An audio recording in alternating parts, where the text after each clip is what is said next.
ఈ గులకమ్మ ప్రాంతంలో కానివ్వండి, ముసి పాలేరు వస్తువులు కానీ అక్కడ నేను పుట్టిన ప్రాంతంలో బేళ్లలో కామంచి గడ్డి అని ఒక గడ్డి ఉంటుందండి. అది బ్రెజిల్లో కూడా డెవలప్ చేశారు దాన్ని. ఈ సీడ్ అనేది కొన్ని కోట్ల రూపాయల బిజినెస్. ఈ గడ్డి సీడ్ కోవిడ్ వచ్చింది, ఏ లక్షలు కోటి మనల్ని కాపాడింది. ఎవరికి ఆరోగ్యంగా ఉందో వాడే బతికాము. కాబట్టి ఇంత సత్యం తెలిసినా కూడా ఇంకా దీన్ని వదిలేసుకుంటే అది ఉండాలి, కానీ ప్యారలల్ గా దీన్ని కూడా మనం కాపాడుకోవాలి. 14 సంవత్సరాలు పూర్తి చేశాను ప్రకృతి వ్యవసాయం. నష్టం వస్తుంది, దిగుబడులు తగ్గుతాయి అనేది నేను ఒప్పుకోను. ఒక రకంగా చెప్పాలంటే వీఆర్ బెటర్. ఎన్ని టన్నులు వస్తుంది సార్ ఈ పామ్ ఆయిల్? యావరేజ్ 10 టన్నులు వస్తుంది. ఈ సంవత్సరం అయితే ఇంకా 1 టన్ 2 టన్నులు పెరిగింది. ఒంగోలు జాతి పాలు ఇవ్వదు అనేది కేవలం అపోహ మాత్రమే. 4 లీటర్లు ఇచ్చింది ఒక ఆవు, ఇంకోటి 3 లీటర్లు ఇచ్చింది. ఇదేంటి ఇన్ని పాలు ఇస్తున్నాయి అని చెప్పేసి వాటి కొంచెం ఫీడింగ్ పెంచి ఏం చేస్తే 1 మంత్ తర్వాత ఒక్కోటి 6 లీటర్లు 7 లీటర్లు పూటకేయటం మొదలుపెట్టింది. 1,00,000 ఎకరాలు ఉన్న ఫామ్ రైతు దగ్గర 25,000 ఆవులు ఉన్నాయి, 2,000 మేకలు ఉన్నాయి. ఆ ఫామ్ లో 25 కిలోమీటర్ల నది ఉంది. మొత్తం కంప్యూటరైజ్డ్, ప్రతి దానికి చిప్ ఉంటుంది. ఆ ఆవుని తీసుకొచ్చి ఆ సిస్టమ్ దగ్గర పెట్టి దీని మీద స్టిక్ పెడితే దాని డేటా మొత్తం ఇలా వస్తుంది. ఈ 10 ఎకరాలకి 70-80 వేలు అంటే ఎంత అవుతుంది? 6 లక్షలు 7 లక్షలు అవుతుంది. 7 లక్షలు అవుతుంది. మన ఇంట్లో ఎంత హీనంగా వాడుకున్నా ₹1,00,000 పాలు వాడుకుంటున్నాం. ఇవన్నీ చూసింటే 10 లక్షల రూపాయలు ఇన్కమ్ తెలియకుండా మనకుంది, మన చేతి డబ్బులు పోకుండా.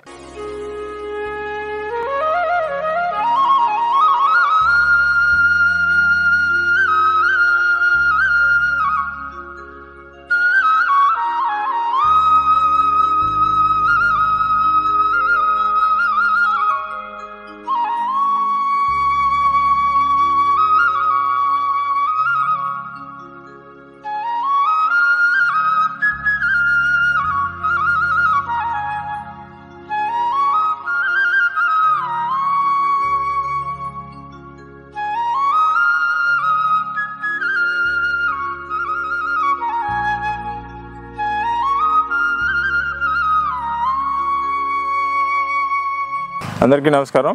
బృందావనం గోశాల యూట్యూబ్ ఛానల్ కి మరొకమారు స్వాగతం. ఈ రోజు మనం చక్రపాణి గారితో ఉన్నాము. పెదవేగి లక్ష్మీపురం గ్రామం, పెదవేగి మండలం, ఏలూరు జిల్లా. వారు ప్రకృతి వ్యవసాయం చేస్తూ ఒక్క తోటలు పెంచుతూ అనేక ఛానల్స్ కి అనేక ఇంటర్వ్యూలు ఇచ్చున్నారు. వారు ప్రేక్షకులకు సుపరిచితులు. కానీ మనము ఇవాళ వారి దగ్గరకు వచ్చిన కారణం ఏంటంటే వారు ఒంగోలు జాతిని కూడా చాలా కాలంగా పోషణ చేస్తూ విశేషంగా ఆదరిస్తున్నారు. అంతేకాకుండా చక్కటి ఆవులు, దూడలు మెయింటైన్ చేస్తూ ఒకసారి వారు బ్రెజిల్ వెళ్లి ఒంగోలు జాతి అక్కడ పోషణ ఎలా ఉంది ఇత్యాది విషయాలన్నీ పరిశీలన చేసి కూడా వచ్చారు. నమస్కారం అండి చక్రపాణి గారు. నమస్కారం. చాలా సంతోషం ఇవాళ ఇక్కడ మీతో కలవడం అనేది. ఇంత ముందు కలిసినా కూడా వేరే కారణాలతో ఈ రోజు అయితే ఒంగోలు ఆవుల మీద ప్రత్యేకంగా మీ అభిప్రాయాలు, మీ అనుభవాలు మా ప్రేక్షకుల కోసమని వచ్చాము. మీరు ఒంగోలు ఆవుల పోషణ ఎప్పుడు మొదలు పెట్టారండి? ఏ సంవత్సరంలో మొదలు పెట్టారు? పోషణ అంటే ఇది యాక్చువల్ గా నేను ప్రకాశం జిల్లా నుంచి వచ్చాను సార్.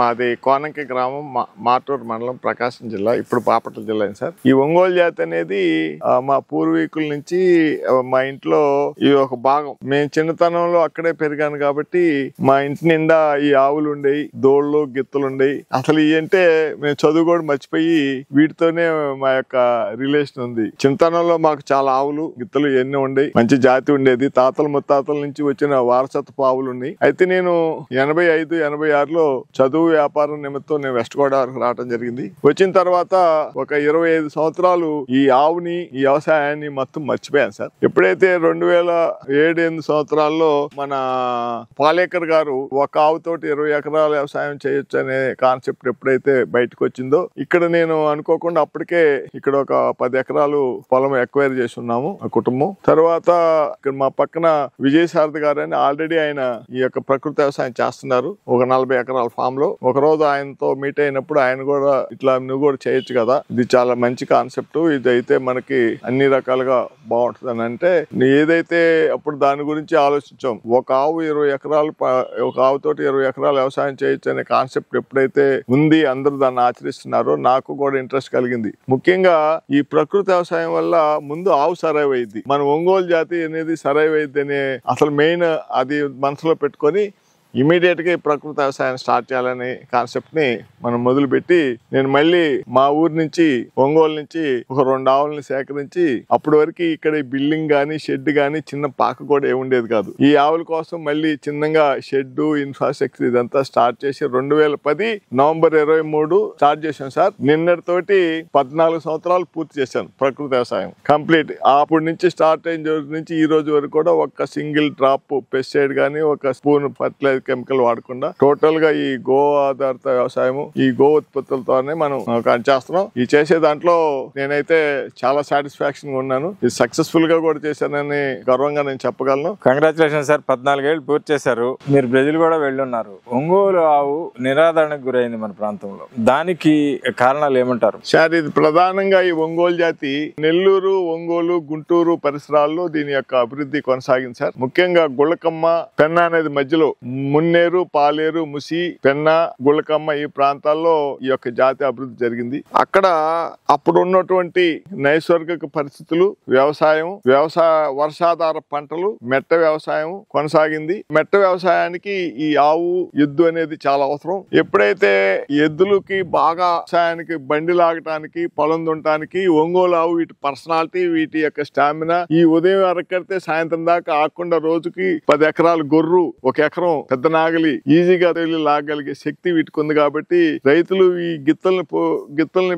డెవలప్ చేయడానికి ఈ ఒంగోలు జాతిని అద్భుతంగా పోషించారు. ఆ రోజుల్లో అక్కడ ఒక 10% భూమి అంటే వ్యవసాయ భూమిలో 10% అంటే 100 ఎకరాలు ఉంటే ఒక 10 to 20% 10 ఎకరాలు 20 ఎకరాలు బీళ్లు ఉండేవి. 10 ఎకరాలు ఉండేవాడు కూడా ఒక 2 ఎకరాలు బీడు ఉండేది. బీడు లేని రైతు ఉండేది కాదు. ఎప్పుడైతే నాగార్జున సాగర్ ప్రాజెక్ట్ వచ్చిందో అంతా కూడా ఇరిగేషన్ వచ్చేసి ఈ మెట్ట పైర్లన్నీ పోయి మాగాణి వచ్చిన దాంట్లో కమర్షియల్ క్రాప్స్ మాగాణి 2 వచ్చేసరికి తర్వాత రెండోది ఇంకో మార్పు ఏంటంటే 75-80 వరకు కూడా అక్కడ అన్ని ఉమ్మడి కుటుంబాలు ఉండేవి. ఉమ్మడి కుటుంబ వ్యవస్థ ఎప్పుడైతే పోయిందో ఈ తిరిగే భూమి కానివ్వండి, వీటికి కావాల్సిన వనరులు కానీ లేకుండా పోయినాయి. వీటిని చూసి కుటుంబ సభ్యులు క్రమేణా తగ్గిపోయారు. అట్లా ఇది తెలియకుండా 20-30 years లో కనుమరుగైపోయింది, నిరాధారణ గురిపోయింది. అందరూ చదువులకి, వ్యాపారాలకి వెళ్ళటం వల్ల వీటిని చూసి ఆలోచించే వాళ్ళు లేక ఇదంతా కూడా క్రమేణా ఈ యొక్క బ్రీడ్ నా అబ్జర్వేషన్ లో తగ్గిపోయింది. ఇప్పుడు ఎవరైనా మాబోటోళ్ళు వీటి మీద మోజుతోటి వీటిని పోషించాలనే ఒక ప్రత్యేకమైన ఇప్పుడు ఇట్లా నేచురల్ ఫార్మింగ్ రకరకాల కారణాలతో కొంతమంది పోషిస్తున్నారు. చాలా బాధాకరమైన విషయం ఏంటంటే అద్భుతమైన జాతిని మనం కోల్పోతున్నాం. ఇది ప్రపంచంలోనే ఇది అద్భుతమైన ఆవు, ది బెస్ట్ బ్రీడ్. మీరు ఏ బ్రీడ్ అని ఇండియాలో కానీ, ఇండియాలో ఉన్న అన్ని బ్రీడ్స్ కంటే కూడా విదేశీయులు కూడా ఐడెంటిఫై చేశారు ఒంగోలు ఇది ది బెస్ట్ బ్రీడ్. ఎందుకంటే దీని రెసిస్టెన్స్ పవర్, మిల్కింగ్, ఇంకా అనేకమైన దానికి ఉన్న జెనెటిక్ పవర్, ఇవన్నీ చాలా కారణాలు చెప్పుకుంటే చాలా ఉంటాయి. ఇంకా సైంటిఫిక్ గా మనం అంత దూరం వెళ్తే. కాబట్టి ఇప్పుడైనా మనము ఈ యొక్క అరుదైన అనేక రకమైన పక్షులు, అనేక జంతువులు అంతరించిపోతున్న టైంలో ఈ కొద్ది జాతినైనా కాపాడుకోవాల్సిన బాధ్యత మనందరి మీద ఉంది. Correct sir. మీరు చెప్పింది వాణిజ్య పంటలు రావడంతో వీటికి మేత కోసం కొంత భూమి కేటాయించడం తగ్గిపోయింది. అలాగే ఈ బయట బీళ్లలో తిరగడం అనేది కూడా తగ్గిపోయింది సార్. వాస్తవం, బీళ్లు లేకుండా పోయినాయి. Correct sir. అది చాలా పుస్తకాల్లో చదివాను, పెద్దలు చెప్పగా విన్నాను, ప్రత్యక్షంగా మనం చూస్తున్నాం. ఇప్పుడు నేనే ఉదాహరణ సార్. మాకు 200 ఎకరాల భూమి ఉండే సార్. 200 ఎకరాల భూమిలో 40 ఎకరాలు ఆవుల కోసం తిరిగే బీడు ఉంది మాకు. ఆ బీడు మా 6 నెలల పాటు ఆ బీడులో అలాగే ఉంటాయి. వర్షాకాలం 6 నెలలు ఇంటికి వస్తాయి ఆవులు. అట్లాంటి పరిస్థితి ఇవాళ 40 ఎకరాలు రియల్ ఎస్టేట్ అయిపోయింది. ఎకరం వేలలో లక్షల్లో పోయేసరికి అలా తిరగటానికి జాగా లేదు. అక్కడ ఈ గుళకమ్మ ప్రాంతంలో కానివ్వండి, ముసి, పాలేరు కానీ అక్కడ నేను పుట్టిన ప్రాంతంలో బేళల్లో కామంచి గడ్డి అని ఒక గడ్డి ఉంటదండి. కామంచి గడ్డి అది బ్రెజిల్ లో కూడా డెవలప్ చేశారు. దాన్ని బాధాకరం ఏంటంటే మన కామంచి గడ్డి డెవలప్ చేశారు వాళ్ళు, బ్రెజిల్ వాళ్ళు. వాడు ఈ సీడ్ ని డెవలప్ చేసి ఈ సీడ్ అనేది కొన్ని కోట్ల రూపాయల బిజినెస్, ఈ గడ్డి సీడ్ బ్రెజిల్ లో. సార్ ఇప్పుడు గమనిస్తే ప్రకృతి వ్యవసాయం చేస్తున్నారు మీరు ఇంచుమించు 14 సంవత్సరాల నుంచి. ఈ యొక్క ఆవుల గవ్యాలైనటువంటి పేడ, మూత్రం ఉపయోగించేస్తున్నారు, గమనించాం మేము. అసలు మొత్తం డ్రిప్ ద్వారా నీటి పారిస్తున్నారు. మీ పొలంలో ఎలా దిగుబడులు ఎలా ఉన్నాయండి? రసాయన వ్యవసాయం చేసిన వాళ్ళతో పోలిస్తే మీ పొలంలో దిగుబడులు ఎలా ఉన్నాయి? నేను ఇది స్టార్ట్ చేయాలనుకున్నప్పుడు ఒక 6 నెలలు ముందు నుంచే దీని మీద నేను స్టడీ చేయటం జరిగింది. అందరూ చెప్పిన అభిప్రాయం ఏంటంటే ఒక 2-3 సంవత్సరాలు మీకు దిగుబడులు తగ్గుతాయి, మీకు లాస్ వస్తుంది అని చెప్పేసి అందరూ చెప్పిన విషయం. అయితే దీనికి ప్రత్యామ్నాయం మనం ఏం చేయాలి, ఆ గ్యాప్ రాకుండా అనేది నేను దీని మీద ఆలోచించాను. అయితే ఏం చేయాలి, మనం జనరల్ గా అప్పటికి 10-20% సేంద్రియ ఎరువులు, 80% రసాయనిక ఎరువులు వాడే పరిస్థితి. నేనేం చేశానంటే విరివిగా పశువుల ఎరువు, వర్మీ కంపోస్టు, ఆముద పిండి ఇట్లాంటివన్నీ ఫస్ట్ ఇయర్ బాగా అప్లై చేశాను. సెకండ్ ఇయర్ దాంట్లో 25% తగ్గించాను. థర్డ్ ఇయర్ 50% తగ్గించాను. ఫోర్త్ ఇయర్ మానేశాను పూర్తిగా 100% మానేశాను. ఇంకా అక్కడి నుంచి సాయిల్ అప్లికేషన్ జీవామృతం ఇస్తున్నాము, ఏరియల్ అప్లికేషన్ ఏమో స్ప్రేయింగ్ ఏమో పంచగవ్య చేస్తున్నాం. 15 రోజులకోసారి జీవామృతం, నెలకోసారి పంచగవ్య. ఇది 12 months లో 8-9 months కంటిన్యూ చేస్తాం. ఓన్లీ మిడ్ సమ్మర్ మాత్రం 3 months మానేస్తాం, ఓన్లీ ఇరిగేషన్ ఇచ్చేస్తాం. అయితే అందరూ అనుకున్న దానికి నేను అయితే ఒప్పుకోను. నష్టం వస్తుంది, దిగుబడులు తగ్గుతాయి అనేది నేను ఒప్పుకోను. అవగాహన తోటి దానికి కావాల్సిన విధంగా మనం ప్లాన్ చేసుకొని కనుక చేస్తే ఇంచి కూడా మనకేమి దిగుబడి తగ్గటం కానీ ఇంకో రకమైన పరిస్థితి అయితే రాదనేది నా పర్సనల్ గా నా ఎక్స్పీరియన్స్. మీరు రసాయన వ్యవసాయంలో చేస్తున్నటువంటి రైతులకు వచ్చే దిగుబడి సమానంగా మన దిగుబడులు వస్తున్నాయి అంటారు? ఒక రకంగా చెప్పాలంటే కొంచెం అతిశయక్తి చెప్పేది ఎక్కువ, వీఆర్ బెటర్. ఎక్కువ. ఎన్ని టన్నులు వస్తుంది సార్ ఈ పామాయిల్?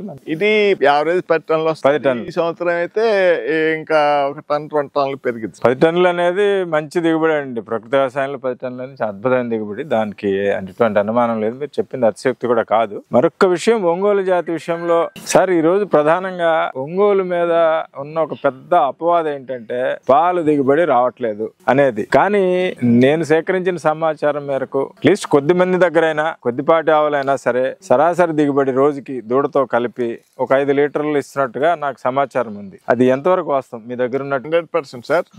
అందరూ అనుకున్నట్టు చాలా అపోహ, కేవలం అపోహ మాత్రమే. ఒంగోలు జాతి పాలు ఇవ్వదనేది కేవలం అపోహ మాత్రమే. మీరు నా దగ్గర ఎక్కడో చింతలదేవి రికార్డు ఉంది, అవన్నీ పక్కన పెడితే ప్రజెంట్ సిచ్యువేషన్ నా దగ్గర నేను ఒక 2 ఆవుల్ని సేకరించాను సార్. 2 కూడా, ఒకటి ఒంగోలులో కొన్నాను, ఒక సేమకుర్తి గ్రానైట్ దగ్గర, ఒకటి కొల్లూరు నాయుడం గారి దగ్గర అని ఒక ఆవును కొన్నాను. నేను అవి క్యాజువల్ కొనుక్కొచ్చాను, మంచి పర్సనాలిటీలు మంచి జాతి అని కొనుక్కొచ్చాను. మిల్కింగ్ అని కొనుక్కోలే. అయితే అవి అనుకోకుండా మనం ఈనిన తర్వాత కొన్నాళ్ళ తర్వాత పాలు తీస్తే 4 లీటర్లు ఇచ్చింది ఒక ఆవు. ఒక లీటర్ 4, ఇంకోటి 3 లీటర్లు ఇచ్చింది. ఇదేంటి ఇన్ని పాలు ఇస్తున్నాయి అని చెప్పేసి వాటి కొంచెం ఫీడింగ్ పెంచి ఏం చేస్తే 1 month తర్వాత ఒక్కోటి 6 లీటర్లు 7 లీటర్లు పూటకేయటం మొదలుపెట్టి, అబ్బా ఇది ఇంకా అని చెప్పి ఇంకా వాటిని అప్పటి నుంచి ఫీడింగ్ ఇవ్వటం, వాటిని అట్లా చేయాలని చెప్పేసి మనం చేస్తే తర్వాత అసలు నేను లాంగ్ ఫామ్ లో డాక్టర్ ముత్తారావు గారిని, శ్రీనివాసరావు గారిని వాళ్ళందరినీ కన్సల్ట్ చేసి, సార్ ఈ మిల్క్ ట్రాక్ మనం ఎలా డెవలప్ చేయాలి, నెక్స్ట్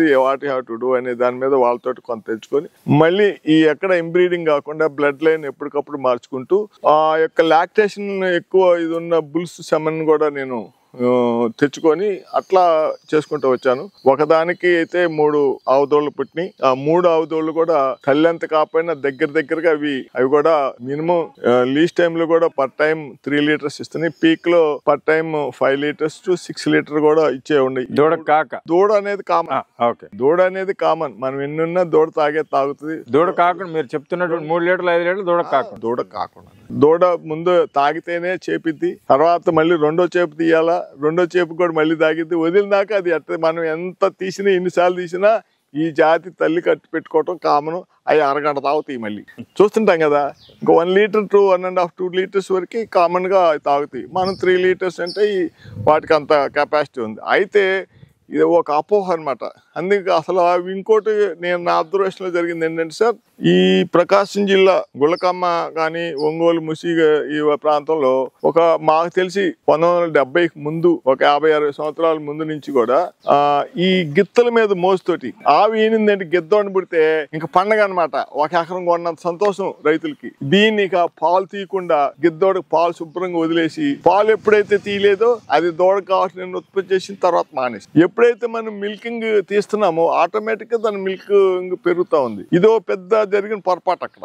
అంటే ఆ కారణం అది. ఇప్పుడు అందరూ గిత్తదోడు అంటే ఏం చేయాలో అర్థం కావట్లేదు. ఇప్పుడు పేదోడు పుడితే చాలా బంగారం అనుకుంటున్నారు. ఇప్పుడు నేనైతే వీటిని బంగారం లాగా చూసుకుంటాం. ఈ చిన్నప్పటి నుంచే వీటిని పొదుగులో చేయబెట్టి వాడు పెద్ద అయినా కూడా మనిషి మాలిన పాలు ఈజీగా ఇయటానికి అట్లా అలవాటు చేస్తే అవి కూడా స్నేహభావంతో మనతోటి చూడండి. ఇప్పుడు కొత్తగా వచ్చారు బాలకృష్ణ గారి దగ్గర, అది వీళ్ళు అయిపోయింది అనమాట. అది వీటి మీద మనం ఎఫెక్షన్ చూస్తే మనం కావాల్సిన వాటికి పోషకాలు, బ్రీడింగ్, ఎందుకంటే ఇంత ముందు కామంచి గడ్డి బీళ్ళల్లో తిరుగుతుంటే వాటికి కావాల్సిన మంచి న్యాచురల్ గా అన్ని దొరికి ఇప్పుడు లేదు. కాబట్టి మనం కొంచెం మినరల్ మిక్చర్ ఇట్లాంటివి కొంచెం వాడుకొని వాటిని జాగ్రత్త పోషించుకుంటే ఖచ్చితంగా మిల్క్ ఈల్డ్ అనేది 100% సార్. మీరు ఏంటి పొద్దున్న నుంచి సాయంత్రం వరకు వీటికి ఎటువంటి గడ్డి ఆహారం ఇస్తారు? ప్రత్యేకమైన ఏం లేదు సార్. ఇదిగో వెనకాల సూపర్ నైపర్ ఉందో 1 ఎకరం, వరిగడ్డి ఉంది. అలవాట ప్రతిరోజు ఈ మిల్కింగ్ ఇచ్చే వాటికి చూడు వాటికి ఉదయం సాయంత్రం కూడా కొద్దిగా దాణాలు పెడుతుంటాం. అంటే ఎక్కువ కాకుండా అన్ని రకాలు కలిపి కొద్దిగా ఒక 10% ఒలవలు, 10% జొన్నలు, 10% గంట్లు, అలాగే గోధుమ పొట్టు, మినప్పొట్టు, శనగ పొట్టు ఇవన్నీ కలిపి నానబెట్టేసి అవసరాన్ని బట్టి వాటికి ఎంతో కొంత పెడతా ఉంటాం. కొంచెం మిల్కింగ్ ఉన్నప్పుడు కొంచెం ఎక్కువ పెడతాం. ఎన్ని కిలోలు ఇస్తారు? 1 కేజీ నుంచి 2 కేజీలు, 3 కేజీలు. అంటే మీరు సాధారణమైనటువంటి మేత దాణాతోటి పాల దిగుబడి అనేది లేదు. సాధారణమైన నేను హై మనం అధికంగా మేపితే ఏమవుతుందంటే వీటికి ఏదో జబ్బు వచ్చేస్తుంది. మనము బాగా చేయాలని చేస్తే పాల పోటీలకు తీసుకెళ్ళాను సార్. నా ఆవుని చనిపోయింది, నాయుడు గారు ఆవుని. ఆడెవడో వచ్చి, సార్ మీరు బూస్టర్ వాడండి, అసలు పాలు అలా కారతాయి అన్నాడు. నాకు తెలియక సరైన బాటిల్ కొనుక్కొచ్చి ఇచ్చా. అది పర్ టైం 50 గ్రామ్స్ చేయాలంట. మా వాళ్ళు తెలియక పక్కోడు చెప్పాడని 1/2 లీటర్ పోసారు. సాయంత్రానికి ఆవుకి 104 జ్వరం, గందరగోళం అయిపోయింది. కాబట్టి అప్పటి నుంచి టోటల్ మెడిసిన్స్ మిల్కింగ్ కోసం వాటిని ప్రత్యేకంగా అనేది రొటీన్ గా జనరల్ మేపే వాటికి ఎప్పుడు ఇచ్చేటట్టే కామన్ ఫీడింగ్ ఇస్తాం. అవి న్యాచురల్ గానే ఈగలిగిన మట్టికి ఇస్తుంటాయి. దాని దూడకి మనకి సరిపడా వస్తుంటాయి. సాటిస్ఫాక్షన్ 3 లీటర్స్ 5 లీటర్స్ ఇస్తే ఇంకా అంతకంటే కావాల్సింది మనకి. సార్ మరొక విషయం నేను గమనించింది, ఒంగోలులో ప్రధానంగా చాలా మంది పోషకులు మన బుల్ని వాడకుండా ఇంజక్షన్ల మీద ఆధారపడుతున్నారు. దాని గురించి బుల్ అంటే అవైలబిలిటీ లేక ఇంతకుముందు ఇప్పుడు మనం చెప్పిన నేను ప్రకాశం, గుంటూరు, నెల్లూరు జిల్లాలో ప్రతి అకేషన్ కి ప్రతి గ్రామంలో ఒక గుడి ప్రతిష్టకో లేకపోతే ఎవరైనా పెద్దవాళ్ళు బాగా ఉన్నోళ్ళు చనిపోయినప్పుడు ఇలాంటి కార్యక్రమాలకి ఖచ్చితంగా మంచి సెలెక్టెడ్ ఊళ్ళో గ్రామంలో ఉన్న మంచి రైతులు బాగా అవగాహన ఉండేవాళ్ళు 10 ఊళ్ళు తిరిగి 10 ప్రాంతాలు తిరిగి మంచి సెలెక్టెడ్ గా బుల్స్ పెంచేవాళ్ళు. అవి న్యాచురల్ గా ఉండేది. ఇవాళ అసలు ఎక్కడ బుల్స్ అవైలబిలిటీ లేదు. లేకుండా ఒకవేళ ఎక్కడన్నా బుల్ ఉందంటే దీన్ని తీసుకురావాలంటే మినిమం చార్జెస్ 5,000 నుంచి 10,000 అవుతున్నాయి. మళ్ళీ బుల్లోడు 1,000-2,000 అడుగుతున్నాడు. ఈ ఎక్స్పెన్సెస్ లేక ఇంకా ఇన్సెమినేషన్ కే చేస్తారు. ఇప్పుడు బుల్ అవైలబిలిటీ లేకపోవడానికి ఎడ్ల పందాలు అనేవి ఎంతవరకు కారణం అంటారు? ఎడ్ల పందాలకి అసలు దీనికి సంబంధం లేదు. నీకు పోషించేవాడు ఉంటే అద్భుతమైన దోళ్ళు కోకొల్లలు ఉన్నాయి. ఆడలేదు వాడు కూడా అద్భుతమైన దోడినేమి పందాలు కోటరండి. బాగా లాగేదాన్ని వాడతాడు తప్పితే పాలచారా నో రిలేటెడ్. అసలు దానికి దీనికి ఎక్కడ సంబంధం లేదు. అది ఎట్లా బుడబొక్కలైనా అది బాగా లాగుతుంటే అదే హీరో. అంతేగాని జాతి లక్షణాలు, ఎడ్డు పొడుగు, మిల్కింగ్ ఇవన్నీ ఏమి లేవాడ. అది అడ్డంగా లాగితే అదే మగవాడు. అదే 50 లక్షలు అంటారు, అదే 1 కోటి రూపాయలు అంటారు. బాగా సూపర్ అందగాడు నెంబర్ 1 అంటే అది పని చేయకపోతే అది 10,000 కూడా కొంటరేవుడు. సార్ మరొక విషయం ఇక్కడ గమనించింది ఏంటంటే కొన్నిటికి ఆవులకి కాళ్ళకి కట్టేస్తుంది. దీనికి సార్ ఇక్కడ లిమిటెడ్ ప్లేస్ ఉంది సార్ వీటి గ్రేజింగ్ అనేది కంపల్సరీ. రోజు మొత్తం మీద కనీసం ఒక 5-6 గంటలు అంతా తిరిగితే గానీ వాళ్ళ హెల్త్ కండిషన్ బాగోదు. అందుకని ఈ తోటనంతా ఎప్పుడు కూడా ఏం డిస్టర్బెన్స్ లేకుండా నీళ్లు పెట్టి ఎప్పుడు గ్రీనరీ ఉంచుతాము. ఈ లిమిటెడ్ ఉండి పక్కన తోటలు ఉన్నాయి కాబట్టి ఇవన్నీ పొడుచుకోను ఆటకాయతనంగా ఇదైపోతాయి, అన్ని డిస్టర్బ్ అవుతాయి. ఇది ప్రతి చోట ఇక్కడైతే నేను ఈ తిరిగినంత సేపే ఉంటది, మళ్ళీ లోన్ కట్టేసేటప్పుడు తాళ్లే ఉండు. కానీ చాలా మంది 24 గంటలు బంధాలతో ఉంటాయి. నేను ఊరక జస్ట్ ఫర్ కంట్రోల్, అది తప్పదు మనకి ఇక్కడ ఉన్న పరిస్థితి. ఇప్పుడు మీరు బ్రెజిల్ వెళ్లి డెలిగేషన్ తోటి మొత్తం అక్కడ ఒంగోలు ఆవుల్ని ఇతర మన ఇండియన్ జాతుల్ని పెంచుతున్న పెద్ద పెద్ద ఫార్మ్స్ అవి చూసి వచ్చారు. అక్కడ ఎలాంటి విధానాలు అవలంబిస్తున్నారు? ఆ అనుభవాల్ని మన ప్రేక్షకులు సార్ వాళ్ళ పర్పస్ మనమేమో ఈ ఆవు అనేది మన ఇంట్లో ఒక భాగం, మన వ్యవసాయంలోను మన కుటుంబంలోను మన వృత్తిలోని ఇదో భాగం. అది ఇండస్ట్రీ. మనం కోళ్ల ఫారాలు ఎలాగైతే డెవలప్ చేసి గుడ్ల కోసం మాంసం కోసం పెంచుకుంటున్నామో వాళ్ళు సేమ్ అదే కాన్సెప్ట్ తోటి వాళ్ళకి విస్తారమైన భూములు ఉన్నాయి, సేమ్ అలాంటి వాతావరణం ఉంది, అలాగే వాటికి కావాల్సినంత మేత తిరిగే సౌలభ్యం అన్ని వనరులు ఉన్నాయి వాళ్ళకి. వాళ్ళు అక్కడ బీఫ్ అనేది ప్రీతంగా వాడతారు కాబట్టి వాళ్ళకి ఈ బ్రీడ్ వాళ్ళకి అందుకు బాగా పర్పస్ అయింది. కాబట్టి వాళ్ళకున్న న్యాచురల్ సోర్సెస్ ని ఆ రకంగా బ్రీడింగ్ ఉపయోగించి ఒక్కొక్కడికి 1000 ఎకరం 2000 ఎకరాలు 1,00,000 ఎకరాల ఫామ్ కూడా ఉంది సార్. 1,00,000 ఎకరాలు ఉన్న ఫామ్ రైతు దగ్గర 25,000 ఆవులు ఉన్నాయి, 2,000 మేకలు ఉన్నాయి. ఆ ఫామ్ లో 25 కిలోమీటర్ల నది ఉంది, మొత్తం కంప్యూటరైజ్డ్, ప్రతి దానికి చిప్ ఉంటుంది. ఆ ఆవుని తీసుకొచ్చి ఆ సిస్టమ్ దగ్గర పెట్టి దీని మీద స్టిక్ పెడితే దాని డేటా మొత్తం ఇలా వస్తుంది, గతం ఏంటి ఇప్పుడేంటి అన్ని కూడా. అట్లాంటి ఒక టెక్నాలజీ జస్ట్ లైక్ మనకి కోళ్ల ఫారం లాగానే వాళ్ళు ఈ ఒంగోలు జాతిని కానీ మన ఇండియన్ బ్రీడ్స్ అన్నింటిని కూడా ఫార్మ్స్ డెవలప్ చేస్తున్నారు. Main beef purpose, 1 or 2% milking. అక్కడ ఒంగోలు లేకపోతే గిర్రు మనజ కాంగ్రెస్ ఈ జాతుల నుంచి పాలు తీసే ఫార్మ్స్ కూడా ఉన్నాయి సార్.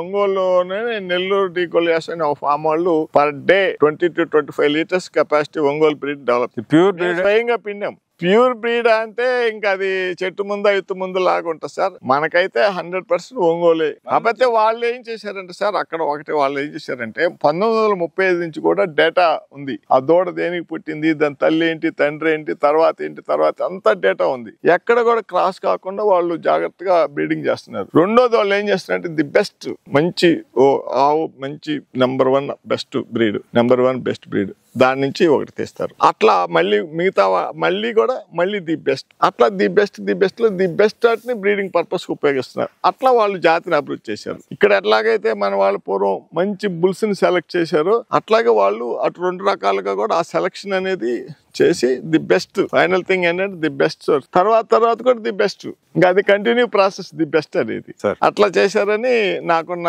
సమాచారం. ఇప్పుడు నేను నా దగ్గర 2 ఆవులు తీసుకొచ్చాను సార్. ఆ 2 ఆవుల నుంచి సంతానం ప్రతిదీ ఏ ఆవు పుట్టింది, దాని నెంబర్ ఏంటి అంతా లిమిటెడ్ కాబట్టి నేను నా మనసులో అది మెమరైజ్ చేసుకుని, ఎందుకంటే 24 గంటలు నేను ఇదే పనిలో ఉంటాను కదా. కానీ ఇది చాలా ఇంపార్టెంట్. ఇప్పుడు ఆ దూడ పుట్టింది, దాని తల్లి ఏంటి, తండ్రి ఏంటి, అది ఎక్కడా క్రాస్ కాకుండా కొత్త బ్లడ్ లైన్ సంబంధంతో దాన్ని మళ్ళీ మనం ఇచ్చేయాలనేది సైన్స్ అన్నమాట. సైన్స్ ద్వారా వాళ్ళ ద్వారా మనం తెలుసుకున్నాం. అట్లా మనం ప్రయత్నం చేస్తున్నాం. అంటే ఇన్బ్రీడింగ్ కాకూడదు అనేది మీ ఉద్దేశం. సో ఇప్పుడు మన ఒంగోలులో ఏమన్నా ప్రభుత్వ పరంగా కానీ ఎవరైనా డేటాబేస్ మెయింటైన్ చేసినందువల్ల ఏమైనా ఉపయోగం ఉందంటారా? పాల రికార్డ్స్ 100% సార్.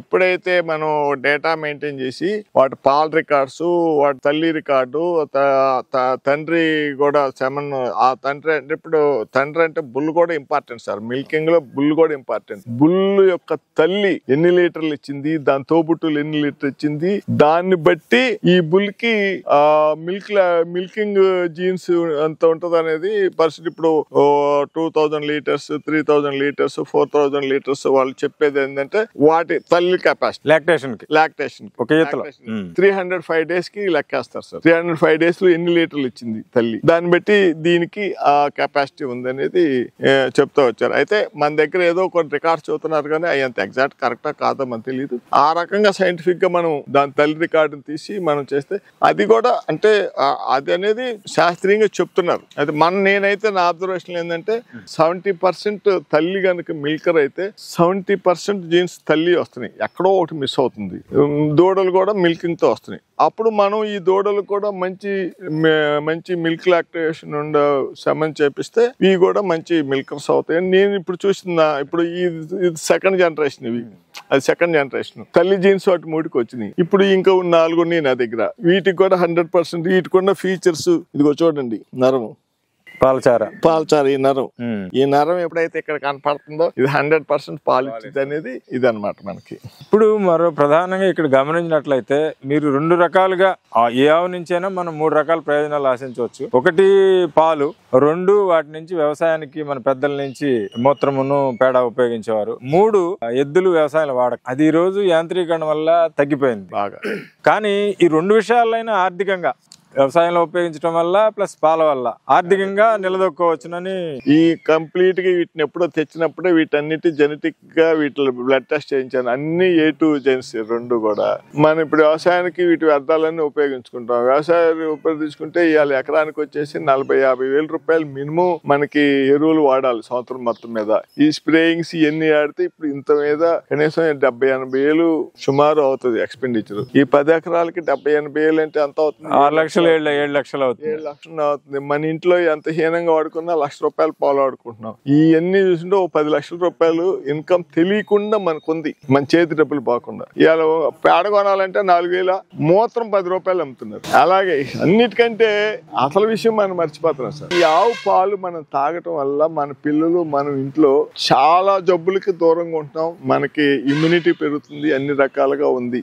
ఇవాళ వైరల్ ఫీవర్ వచ్చి ప్లేట్లెట్స్ పెట్టిపోతే హాస్పిటల్కి వెళ్తే 1,00,000 నుంచి 3 లక్షలు వసూలు చేస్తున్నారు. ఈ ఖర్చు అనుకునే వాళ్ళు ఆ ఖర్చు ఎవరికి ఇస్తాడండి? కరెక్ట్. మరి ఇప్పుడు ఇదంతా ఇక్కడ వీటి వల్ల మనకి ఏ రకమైన జబ్బులు రాకుండా మన పిల్లలు, మన కుటుంబ సభ్యులు, మన భూమి అంతా ఆరోగ్యంగా ఉంటే ఇదంతా దేంతో కంపేర్ చేసి ఆదాయం ఖర్చు లెక్కేస్తామో? దీనికి ఏమన్నా లిమిట్ ఉందా సార్? నా ఉద్దేశం అయితే అది. మీరు చెప్పింది అక్షర సత్యం అండి. మరొక విషయం మీరు చెప్పిన దాంట్లో విశేషంగా నన్ను ఆకర్షించింది ఏంటంటే, వెనక ఉన్న భూమిలో ఒక 10% వాటి గడ్డి కోసం వదిలేస్తే అవి ఎంత భూమి ఆరోగ్యంగా ఉంటాయి. ఇప్పుడు పామాయిల్ తోట ఉంది సార్, అందరికి ఇక్కడ పామాయిల్ ఉంది. అందరూ మట్టలు పడేసి చేస్తున్నారు. శుభ్రంగా చుట్టూతో 10 ఎకరాలు ఫెన్సింగ్ వేసి మట్టలన్నీ శుభ్రంగా చేసేసి వీటి బాగా గడ్డి పెరిగేటట్టు రకరకాలైన గడ్డి విత్తనాలను ఇక్కడ డెవలప్ చేసి అలా ఆవుల్ని పశువుల్ని వదిలేస్తే భూమికి మంచిది, మనకి మంచిది.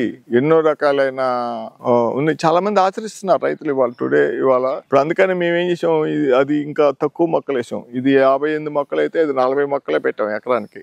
అంటే దాంట్లో మనం గడ్డి, పసుపు రసాలు కంటిన్యూగా కేవలం ఆవుల కోసమే. మరి వీటిని ఈ ఆరోగ్యంగా బాగుంటేనే కదా మనం ఇదంతా బాగుండేది. అంటే ఆ విధానం వల్ల భూమిలో మంచి పంటలు, ఆరోగ్యకరమైన పంటలు, మనిషి ఆరోగ్యం, ఆవు ఆరోగ్యం. సార్ భూమి ఎప్పుడైతే ఆరోగ్యంగా ఉంటుందో, భూమి నుంచి వచ్చే ఆరోగ్యకరమైన పంటలు ఎప్పుడైతే వస్తాయో, ఆరోగ్యకరమైన పంటలను ఎప్పుడైతే మనం తింటామో అందరూ ఆరోగ్యంగా ఉంటాం. పోషకాలు లేనటువంటి ఆహారాలు ఎప్పుడైతే తింటున్నామో మనకి ఆ పోషకాల లోపం వల్ల మనకు అనేక రకమైన సమస్యలు వస్తున్నాయి. ఎప్పుడైతే భూమిలో పోషకాలు ఉన్నాయో, పోషకాలు ఎలా వస్తాయి? నేచురల్ ఈ రకమైన పద్ధతులు పాటిస్తే భూమిలో అనాదిగా ఏ రకమైతే మన పెద్దవాళ్ళు ఆచరించారో సహజంగా వచ్చే పోషకాలు వస్తాయి. ఆ పోషకాల వల్ల మనం కూడా పోషక లోపం లేకుండా ఉంటాము. దానివల్ల మనం ఆరోగ్యంగా ఉంటాము, సమాజం ఆరోగ్యంగా ఉంటది, ఎన్విరాన్మెంట్ బాగుంటది. అవును సార్, కరెక్ట్. బాగుంటాయి. లేదు ఖచ్చితంగా మీరు చెప్పిన అభిప్రాయాలు నేను అబ్జర్వేషన్ చేశాను. కరెక్ట్. ఇది అబ్జర్వేషన్ చేసిన తర్వాత అనుకున్నా, ఇప్పుడు ఈ పామాయిల్ తోటకి నేను ఏమి చేసే పని లేదు సార్. ఇరిగేషన్ ఇచ్చి పండించుకుంటున్నా, మా ఆవులు తిరుగుతాయి, ఐ హ్యాపీ. ఇదిగో ఇలాంటి వాళ్ళు బతిలాడి పార్టీ పెట్టుకున్నా, సార్ మీ తోట బాగుంటుంది, మేము వస్తాం అంటే. నేను ఎవరికి, ఎందుకంటే ప్లాస్టిక్ వేస్తాను. ఇదిగో సార్ ఈ మూత 500 ఏళ్ళు కూడా కరగదు. రోజు కొన్ని వేల మూతలు వేస్తారు అనుకో, నా భూమి ఏమైపోద్ది. అందుకని ఉడకట్లేదు. ప్లాస్టిక్ అనేది చాలా ఇంపార్టెంట్. అందుకని ఎక్కడ ప్లాస్టిక్ దొరికినా కూడా మేము ఇమీడియట్ గా వీటిని తొలగించేదాన్ని ప్లాన్ చేస్తాం. ఇప్పుడు మీ వయసు ఎంత అండి? 64. 64 సంవత్సరాల్లో కూడా చాలా ఆరోగ్యంగా, చాలా ఉత్సాహంగా ఉన్నారు. మీ ఆరోగ్య రహస్యం? మా ఆవు ఆవును చూస్తే మనకి అదో సంతోషం. మా ఆవుల దగ్గరికి వచ్చి ఇప్పుడు చూసారా, నా మీదకి వచ్చి ఎలా ఉంది, మన పిల్లలు, నా మనోరాలు ఎలా పడుతుందో అది కూడా నా మీద. ఇది ఇంక మనకు సంతోషం కాకేముంది. ఎన్ని లక్షల కోట్లు అక్కడ కనపడతాయి సార్. లక్షలు కోట్లు చూసాం సార్. కోవిడ్ వచ్చింది, ఏ లక్షలు కోటి మనల్ని కాపాడింది. ఎవరికి ఆరోగ్యంగా ఉందో వాడే బతికాము. కాబట్టి ఇంత సత్యం తెలిసినా కూడా ఇంకా దీన్ని వదిలేసుకుంటే అది ఉండాలి, కానీ ప్యారలల్ గా దీన్ని కూడా మనం కాపాడుకోవాలి. నా ఒపీనియన్. Right sir, right. మీరు చెప్పింది. ఈ రోజు ఉన్నటువంటి యువతకి మీరు ఇచ్చే సందేశం ఏంటి ఆవుల పెంపకం మీద, ప్రత్యేకించి ఒంగోలు ఆవుల పెంపకం? సార్ అంటే అందరినీ పెంచమని అంటే అది ఎవరి ఇష్టం వాళ్ళు సార్. పెంచాలనుకునే వాళ్ళు మాత్రం ఒంగోలు ఆవును పెంచుకుంటే ఖర్చు తక్కువ, దాని నుంచి అనేక రకాల మిగతా వాటితో కంపేర్ చేసుకుంటే వీటికి ఎక్స్పెండిచర్ చాలా తక్కువ. ఎందుకంటే రెసిస్టెన్స్ పవర్ తక్కువ, రెసిస్టెన్స్ పవర్ చాలా ఎక్కువ. మనం 2 లీటర్ల పాలు ఇచ్చినా మనం ఇంట్లో అందరూ హ్యాపీగా గడవచ్చు. బయట ఇవాళ ఏదైతే ప్యాకెట్ పాలు ఉన్నాయో విషం తాగుతున్నాం సార్. అలాగే స్వచ్ఛమైన పాలు తాగితే మన పిల్లలు మనం హెల్తీగా ఉంటాం. ఎక్కువ అక్కర్లేదు. ప్రతి రైతు వీలైతే 1-2 ఆవులైనా పోషించుకొని ఏం సార్ అందరూ లక్షలు కూడబెట్టుకుని ఏం చేస్తున్నాం? మంచి ఆరోగ్యం లేకుండా, సంతోషం లేకుండా, ఇప్పుడు వీళ్ళు వచ్చారు మీరు ఇప్పుడు ఇప్పుడు నేను ఎక్కడికొస్తే రోజు మా వాళ్ళందరూ అంటారు ఈయన పొద్దున్న లేస్తే పొలంలో కూర్చుంటారు అంటారు. ఇప్పుడు మీరు ఇంటికాడ కూర్చొని ఏం చేస్తున్నారా? సాయంత్రం డాక్టర్ దగ్గర పోతున్నారుగా మీరు, లేకపోతే అమ్మ కడుపు నొప్పి అంటున్నారు, తలనొప్పి అంటున్నారు, ఏదో ఒకటి అంటున్నారు, సాయంత్రం డాక్టర్ దగ్గర పోతారు. నేను డాక్టర్ దగ్గర పోవట్లేదురా బాబు, ఆవుల దగ్గర పోతానని హ్యాపీగా ఉన్నాను, నాకు ఇది హ్యాపీ అని చెబుతున్నాను. సార్ ఇప్పుడు మీ దగ్గర మొగదూడలు ఎన్ని పుట్టినాయి, ఏం చేశారు? మొగదూడలు సార్ లాస్ట్ 2 లాక్టేషన్స్ అయితే 9 ఈతలు ఇంతే 6 గిత్తదోళ్ళు పుట్టినాయి సార్. 6 గిత్తదోళ్ళలో ఒక దూడ చనిపోయింది సార్, లంపిస్ కింద వచ్చి. ఒక దూడ అన్ని అమ్మేసాను సార్ బ్రీడింగ్ కే. 2 ఏమో గోశాలకు వెళ్ళి ఆంబోతులకి, ఒకటేమో ఉంది పెద్దది, అది 3.5 సంవత్సరాల వయసు ఉంటే ఇక్కడ ఉంటే పద్దాకులు కట్టేసి దాని హెల్త్ పాడైపోద్ది అని చెప్పి వ్యవసాయం చేయడానికి ఒక చోటకి పంపించాను. మంచి బ్రీడ్, మంచి నెంబర్ 1 అందగాడు, అన్ని బాగుండేది దానికి. అది మాత్రం ఉంది. ఎవరన్నా బ్రీడింగ్ కి కావాలంటే దాన్ని ఇద్దామని అని చెప్పి హోల్డ్ చేశాను. 1-2 ఈ పందాల వాళ్ళు కొనకెళ్లారు, కొన్ని బ్రీడింగ్ కి వెళ్ళి అట్లాగా అన్ని దాదాపుగా 10 దూడలు నమ్మాను. ఒకటైతే ఫస్ట్ మా చచ్చిపోయిన నెంబర్ 1 నాయుడు గారు అనే దూడని, ఆ బుల్ని మాత్రం లాంగ్ ఫామ్ 7 కి ఇచ్చాను సార్. తర్వాత నంజాల 7 ఫామ్ వాళ్ళు CP002 అని ఒక నెంబర్ ఇచ్చేసి 7 కలెక్ట్ చేశారు సార్. అది ఇంకా లాంగ్ ఫామ్ వాళ్ళకి అమ్మేసారు. ఎంతకు అమ్మారండి? అప్పుడు అండి సుమారు 6 లక్షలకు అమ్మాను. ఇప్పుడు మీరు ఒంగోలు జాతి అభివృద్ధి కోసం మీరు ఇచ్చే సూచనలు ఏంటి? ప్రత్యేకించి ఎద్దుల విషయంలో కొంత కొరత కనపడుతుంది, దాని విషయంలో మీరు ఇచ్చే సూచనలు ఏంటి? అంటే సార్ నేను బ్రెజిల్ వెళ్ళి వచ్చిన తర్వాత నాకు ఒక ఆలోచన కలిగింది. ప్రతిదానికి ఒక ఎక్స్పో కావాలి, ఒక ఎగ్జిబిషన్ కావాలి.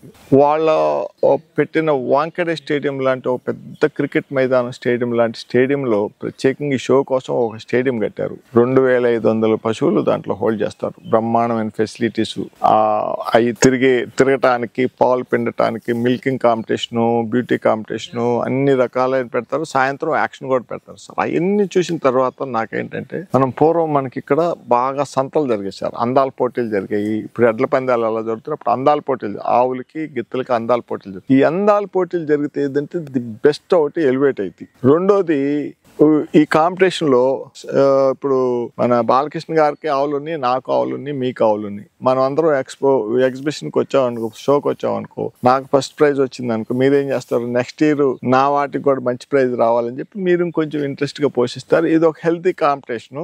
ఎక్స్పో అవ్వాలి. కాబట్టి ఖచ్చితంగా గవర్నమెంట్ కానివ్వండి, లేకపోతే సంస్థలు కానివ్వండి, మనలాంటి వాళ్ళు కానివ్వండి, ఈ పశు ప్రదర్శనలు అనేవి ఖచ్చితంగా జరగాలి sir. Milk competitions, beauty competitions ఇవి జరిగితే ఏమవుతుంది అంటే మంచి ఎలివేట్ అవుతాయి. ఒక రకమైన హెల్తీ కాంపిటీషన్ వచ్చి నేను కూడా మంచి ఆవును మేపాలి, నేను కూడా మంచి అందగాడిని, మంచి గిత్తను మేపాలి, మంచి ఆవును మేపాలి, బాగా పాలిచ్చే దాన్ని డెవలప్ చేయాలి అని ఒక కాన్సెప్ట్ డెవలప్ అయింది. ఇది ఇప్పుడు ఎక్కడైతే నార్త్ ఇండియాలో చూడండి సార్, ఎంత కాంపిటీషన్ జరుగుతున్నాయో, హెల్తీ కాంపిటీషన్, బ్యూటీ కాంపిటీషన్ జరుగుతున్నాయి, మిల్క్ కాంపిటీషన్ జరుగుతుంది. అక్కడ బ్రీడ్ ఎట్లా సస్టైన్ అయింది, ఇప్పుడు వాళ్ళకి గిర్ర కానివ్వండి, కాంక్రేజ్ ఆవును కానివ్వండి, ఇవన్నీ కూడా ఎట్లా ఉన్నాయి. ఇవన్నీ ఇక్కడ ఇదంతా లేక, ఎవరైతే పోషిస్తున్నారో వాళ్ళకి ఐడెంటిఫికేషన్ లేక ఈ జాతి మనకి ఇదవటానికి ఈ పరిస్థితులు అనుకూలించి నాకు ఇంట్రెస్ట్ ఉంది, కానీ ఎగ్జిబిట్ చేయడానికి ఎక్కడేది.